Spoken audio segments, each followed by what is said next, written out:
Now, this week's guests are Nigel Blake. He is the Managing Director of Perfect Pitch, and Paul Bryant, who works for Nigel. He's an actor, that's what it says on the script, but he does a lot more than that. He could, in fact, be representing your business. He could be drumming up the enthusiasm of potential customers for you. So we're an outbound telemarketing agency, and as you rightly described, we get our clients in front of the people they wish to meet. But we took a slightly unique approach whereby we recruited actors to make those calls who are very well placed to do so. And that seems to set us apart and generate very good results. If you can imagine, they have ability to play a role, to empathise, to vary their voice tone.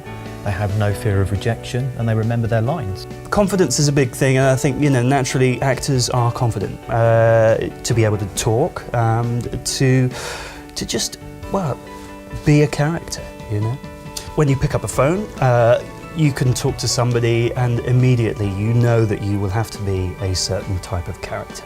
Do you sometimes find, Nigel, when people are talking to you, they think they can do the job themselves? Yes, often, although I guess there's two categories of people. There are those that have tried it and really didn't like it, and those that mean to do it but never quite get round to it. And the latter is very typical, of course.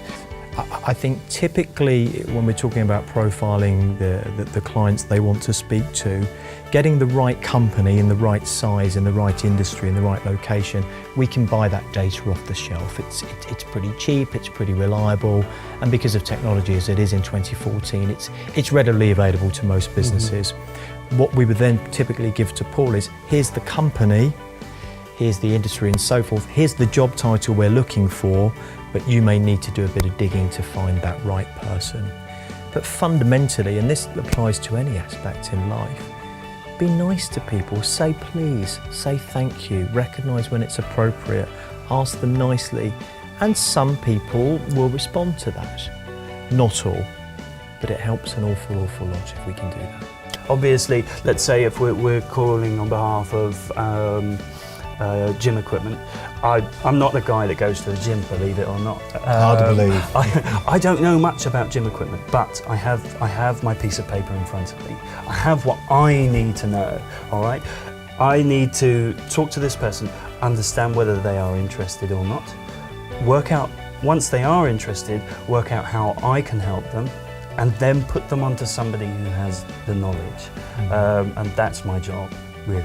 First and foremost, think about your message, think about what you want to get across, and be very clear who you want to get that message across to, be it a certain type of business, an industry, a size of business, maybe a certain geography, and be sure you have all the tools in place. You're going to get increased traffic to your website, marketing material.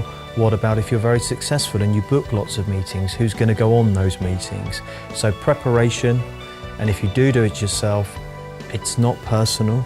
Listen more than you talk and think about who you're talking to. Give options and be personable as well. Be nice.